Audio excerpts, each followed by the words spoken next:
नेमण्यात आलेली आहे। काय वाटतं एकंदरीत योजना आणि प्रकल्पांवर परिणाम होऊ शकतो का की स्रोत वाढताना पाहायला मिळू शकतात? राज्य सरकारने गेल्या 2.5 वर्षामध्ये राज्याचं उत्पन्न वाढवण्यासाठी ज्या शासकीय जमिनी सरकारच्या आहेत, सगळ्या विभागाच्या जमिनी आहेत, त्या सगळ्या जमिनी यांनी विकायला काढल्या होत्या।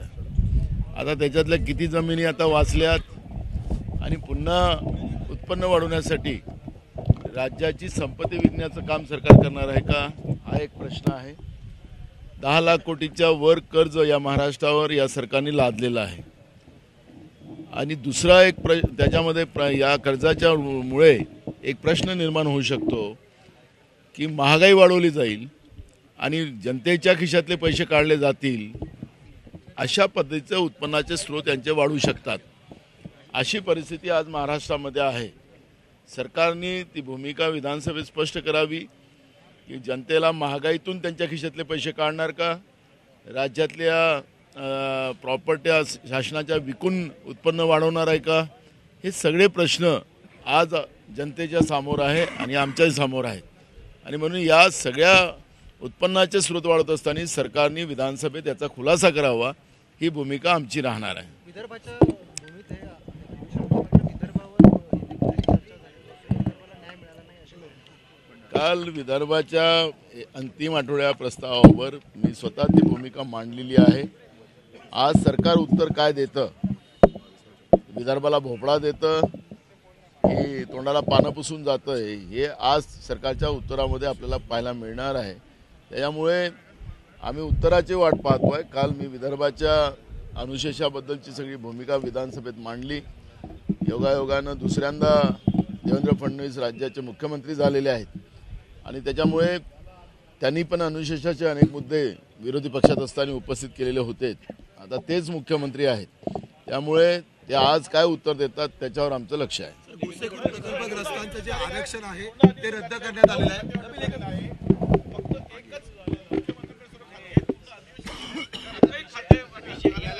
आज सूप वाजतंय, एकंदरीत आज सूप वाजणार आहे। काल त्यांनी जेलच्या सुविधा वाढवण्याच्या दृष्टिकोनातलं एक बिल आणलेलं होतं। कैद्यांसाठी आता पुढच्या काळात काय काय व्यवस्था केल्या जाईल आणि स्वाभाविक आहे की सगळ्यांना जगण्याचा अधिकार आहे आणि त्याला खऱ्या अर्थानं कैदी हा काही जन्मता जन्माला येत नाही, त्याला त्या सरकार त्याचे काही त्या पद्धतीच्या वातावरणातून तो आरोपी होतो आणि मग तो कैदी होतो। त्यालाही पुन्हा मनुष्य जीवनामध्ये चांगलं जीवन जगता यावं त्यासाठी केलेला प्रयत्न, अशा पद्धतीचं एक बिल काल मुख्यमंत्र्यांनी मांडलेला होता। खरं तर आज राज्याच्या मंत्रिमंडळातही सगळ्या ज्या काही घोषणा झाली, मंत्री झालेत, नागपूरमध्ये झालेत आणि बिचारे अजूनही पोर्टफोलिओ त्यांना मिळालं नाही। त्यांना काही कळतच नाही की आम्ही नेमकं काय आमचं मंत्रीचं काम आहे की नाही आहे। बिनपगारी सध्या आता त्यांचं काम चाललेलं आहे। त्यामुळे गंमत लोकशाहीची या पद्धतीनं चाललेली आहे असं आम्हाला वाटतं आहे। आखरी सरकार त्यांचा आहे, काय निर्णय घ्यायचा आहे, स्वतःच मुख्यमंत्र्यांनी सगळे खाते आपल्याकडे ठेवावं का आम्हाला वाटतं काय करायचं तो त्यांचा। पण काय होतं की लोकशाहीची थट्टा आहे आणि आम्ही काल पण विधानसभेत सांगितलं की सरकार जनतेच्या मतानं निवडून आलेलं नाही, हे निवडणूक आयोग आणि यांच्या संगनमताने हे सरकार आलेलं आहे। मी वारंवार सांगेल आणि हे शेवटपर्यंत या सरकारला सांगेल की यांना हिंमत असेल तर मार्कंडवाडीमध्ये मॉकपोलियन सरकारच्या अखातीखाली यांनी घ्यावं। ते म्हणतात की तिथं घाबरवलं जातं, भीती घेतली, सरकारने घेतलं पाहिजे, जनतेचा तो अधिकार आहे आणि त्याच्यामुळे हे सरकार जनतेतून आलेलंच नाही, हे निवडणूक आयोगाच्या करामतीमुळे आलेलं आहे आणि हे स्पष्ट झालेलं आहे। आणि त्याच्यामुळे सरकार जे वागते आहे ते लोकांसाठी नाही स्वतःसाठी जगते आहे असं दिसतं आहे। ते सांगत आहे मंत्रिमंडळाचं पोर्टफोलिओच दिलं नाही, तो उपमुख्यमंत्री हे मंत्रीच असतात, ते नावाचे उपमुख्यमंत्री असतात, नावाचे उपमुख्यमंत्री असतात, त्यालाही मंत्रीच म्हणतात। आणि म्हणून मी तुम्हाला सांगतो की आखरी मी जे तुम्हाला कारण सांगितलं की जनतेतून आलं असतं तर यांना जनतेची भीती असती आज जनतेची भीती नाही आणि म्हणून सरकार आपल्या पद्धतीने वागते. सर गोसेखुर्द महाविकास आघाडीचा आज शेवट आम्ही नागपूरच्या अधिवेशनात मुंबईच्या मुख्यमंत्र्यांसोबत दोन्ही उपमुख्यमंत्री दोघे वेगवेगळे गेले. खाते वाटपाबद्दल नाराजी आहे थोडीशी आणि चांगली खाती मिळावी, मलाईदार खाती मिळावी यासाठी लॉबिंग पण सुरू असते. एवढं बहुमताचं सरकार हल्ल्यानंतर मंत्रिमंडळाचा विस्तारच 22 दिवसानंतर झाला. आता पोर्टफोलिओला किती दिवस लागतात ते मला माहिती नाही. त्यामुळे हा गोंधळच महाराष्ट्राच्या मंत्रिमंडळात चाललेला आहे आणि ती जनता बघते. सर गोसेखुर्द प्रकल्पाच्या बाबतीत पाहिलं तर आरक्षण जे दिलेलं होतं प्रकल्पग्रस्तांचं आरक्षण रद्द केलेलं आहे. त्यामुळे आधी जमिनी गेल्या होत्या प्रकल्पासाठी आणि आता तरुणांच्या नोकऱ्या सुद्धा गेलेल्या आहेत. 22 गावांच्या पुनर्वसनाचा प्रश्नही अद्याप प्रलंबित आहे. गोसेखुर्द प्रकल्पाचे प्रश्न फार भयानक आहे. CSR वाढतं कारण की 4 पिढ्या संपल्या, गोसेखुर्द पूर्ण व्हायला लागलाय. अजूनही गोसेखुर्द पूर्ण झालेलं नाही आणि म्हणून आम्ही सरकारला वारंवार सांगितलं होतं. मी विधानसभा अध्यक्ष असताना सरकारला त्यावेळेस सूचना केलेल्या होत्या की ज्याप्रमाणे तुमच्या सगळ्या गोष्टीचा CSR वाढतो, मग शेतकऱ्यांच्या जमिनीचा CSR त्यांच्या किमती वाढतात, त्याप्रमाणे त्यांना मोबदला मिळाला पाहिजे. तुम्ही ज्यावेळेस जमिनी संपादित करतात त्यावेळेस आम्ही सांगतात की ते आम्ही 95 मध्ये संपादित केल्या होत्या, पण त्या ठिकाणी त्यांचा वाद चाललेला होता की एवढ्या कमी दरात आम्ही ह्या जमिनी देणार नाही आणि मग त्यांच्या मुलांनाही सुद्धा नोकरी देण्याचं आमिष त्या काळामध्ये दिलेलं होतं. सरकारला जमिनीचा योग्य मोबदला दिला पाहिजे आणि दुसरं सरकारने त्यांच्या अपत्यांना नोकरी दिली पाहिजे कारण की तो त्यांचा अधिकार आहे. त्यांचा पूर्ण संसार, त्यांची घरं आणि पुनर्वसनाच्या बाबतची अजूनही योग्य पुनर्वसन लोकांचं झालेलं नाही. त्या पद्धतीची भूमिका लोकांची आहे.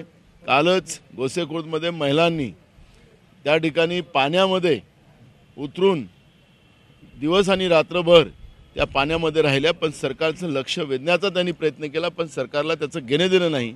अशा पद्धतीचं चित्र दिसतंय. आज आम्ही ती भूमिका विधानसभेत मांडू. सर निवडणुका संपतात, कांदा उत्पादक पुन्हा अडचणीत आलेले आहेत. अर्बन नक्षलवाद्यांचा समावेश होता. आता असं म्हणतायत की काठमांडूमध्ये एक बैठक झाली, त्याच्यामध्ये जर महायुतीचं सरकार आलं तर ते अस्थिर करण्याचं चर्चा त्या बैठकीत झाली. काल 10 ठिकाणी NIA छापे टाकलेले आहे. काही लॅपटॉप सिम कार्ड सुद्धा अरेस्ट मध्ये काही संघटना सांगितल्या होत्या त्या दिल्यात का सरकारने? मी काल मुख्यमंत्र्यांना पत्र दिलं, स्वतःहून दिलं, स्वतः जाऊन दिलेलं आहे. आता त्याच्यामध्ये कोणकोणत्या संघटना त्या अर्बन नक्षल आहेत त्याची माहिती सरकारने दिली पाहिजे, ती यादी दिली पाहिजे. अशा पद्धतीचं मी पत्र काल दिलेलं आहे. अजूनपर्यंत कुठलंही उत्तर आलेलं नाही. NIAच्या काल देशभरामध्ये 10 ठिकाणी आम्ही निवडणुका लढवू स्वबळावरती, हे काय करायचं ते करा. तर कोणी त्यांनी थांबवलं, कोणी त्यांना थांबवलं, कोणी त्यांनी? त्यामुळे हे काही बातमी होऊ शकत नाही. बाहेर पडायचे अरे थांबवलं कोणी? ते बातमी बनत नाही. त्यांचं असं म्हणणं आहे की आमच्या कार्यकर्त्यांचं म्हणणं आहे की स्थानिक स्वराज्य संस्थांच्या निवडणुका ह्या सोहळ्यावरती लढवल्या अरे हा ठीक आहे ना, ते ही बातमी नाही होऊ शकत. नाही, काँग्रेस सुद्धा स्वभाव लढणार का आता की महाविकास आघाडी सोबत जाणार? त्यांचा पक्ष मी अनेकदा सांगितलं की त्यांचा पक्ष आहे, त्यांनी काय निर्णय करावा तो त्यांचा अधिकार आहे. त्याच्यामुळे ही बातमीच होऊ शकत नाही असं माझं म्हणणं आहे. काँग्रेस स्वबळावर लढणार का? तुकडापंथी काँग्रेसची भूमिका काय आहे? काँग्रेस स्वबळावर लढणार की महाविकास आघाडीमध्ये आम्ही मागच्या वेळेसही स्पष्ट केलेलं आहे की स्थानिक कार्यकर्त्यांना विश्वासात घेऊन त्यांच्या मताप्रमाणे स्थानिक स्वराज्य संस्थेच्या निवडणुका घेतल्या जातील. त्या कशा लढायच्या ते स्थानिक आमचे कार्यकर्ते जे नेते सूचना देतील त्याप्रमाणे लढल्या जातील. त्यामुळे आता त्याच्यावरचं निवडणुका लागतील तेव्हा याच्यावरची चर्चा होईल. सर निवडणुका संपताच कांदा उत्पादक शेतकरी पुन्हा वाऱ्यावर पडल्याचं दिसतंय. निर्यात बंदी कधी हटणार असा प्रश्न उपस्थित केला जातोय. शेतकरी विरोधी भाजपचं धोरण हे नेहमी आपल्याला पाहायला मिळालं. जेव्हाचं नरेंद्र मोदीचं सरकार या देशामध्ये आलं तेव्हापासून शेतकरी विरोधी धोरण राबवणं आणि शेतकऱ्याला त्याच्या जीवनातून उद्ध्वस्त करणं हा एकमेव अजेंडा नरेंद्र मोदीचा आणि भाजपचा आहे आणि त्या पद्धतीने ते वागतात आहेत. त्यामुळे कांदा उत्पादक शेतकरी असेल, धान उत्पादक शेतकरी असेल, सोयाबीन उत्पादक शेतकरी असेल, कापूस उत्पादक शेतकरी असेल, द्राक्ष उत्पादक शेतकरी असेल, महाराष्ट्रामध्ये सगळे शेतकरी अडचणीत आलेले आहेत आणि मोठ्या प्रमाणात शेतकऱ्यांच्या आत्महत्या या ठिकाणी होत्या. 60,000 हेक्टरवरती कुऱ्हाड पडलेली आहे. द्राक्ष उत्पादकांना राजश्रय मिळणार आहे का? विरोधक काय भूमिका घेतील? सरकार शेतकऱ्यांसाठी नाहीच आहे.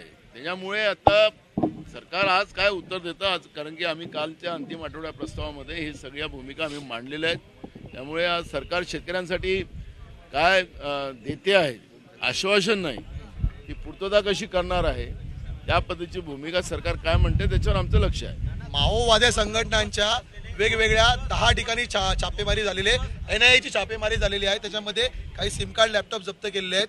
देवेंद्र फडणवीस यांच्या वक्तव्याला दुजोरा मिळतोय का NIA च्या छाप्यामुळे? मला एक कळत नाही की आतंकवाद आणि नक्षलवाद हा आपल्या देशासाठी लागलेली एक कीड आहे आणि ही कीड संपली पाहिजे हे सगळ्याच राजकीय पक्षाचं एकमत आहे. आमच्या पक्षाचे नेते इंदिराजी गांधी असतील, राजीवजी गांधी असतील, त्यांची शहादत याचसाठी झालेली आहे. आतंकवादाच्या विरोधात इंदिराजींनी जो काही प्रयत्न केला होता त्यामुळेच इंदिराजीची शहादत झाली. राजीवजीची पण पाहिलं की लिट्टेच्या या घटनेमध्ये श्रीलंकेला आम्ही ज्या पद्धतीनं आमचं बॉर्डरचा देश आहे आणि तिथं तो संरक्षणासाठी आपल्या देशाचं महत्त्वाचं आहे आणि म्हणून त्याही देशाला त्या मदत करण्याच्या याच्यामध्ये राजीवजींची त्यावेळेस शहादत झालेली आहे. त्यामुळे सगळ्या पक्षाचं एकमत आहे. आता नरेंद्र मोदीचं बहुमताचं सरकार आहे. आता तर आता कुबडीचं सरकार आहे. मागच्या वेळेस मोदी सरकार होतं, आता NDA झालं आता ते.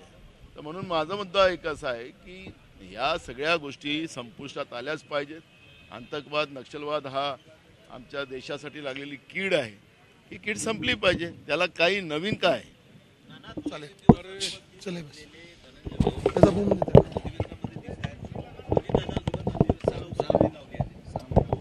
काल ज्या पद्धतीनं क्लीन चिट देण्याचं काम काल मी म्हणालो की मुख्यमंत्र्यांनी जे काही उत्तर दिलेलं आहे ते उत्तर एका वकिलांनी आपल्या क्लायंटसाठी ज्या पद्धतीने जे बाजू मांडतात आहेत त्या पद्धतीचं उत्तर आहे. ते मुख्यमंत्र्याचं उत्तर नव्हतं. त्यामुळे आता त्यांच्या क्लायंटला त्या ठिकाणी क्लीन चिट मिळालेली आहे. त्यामुळे क्लायंट आलेले आहेत. धन्यवाद सर.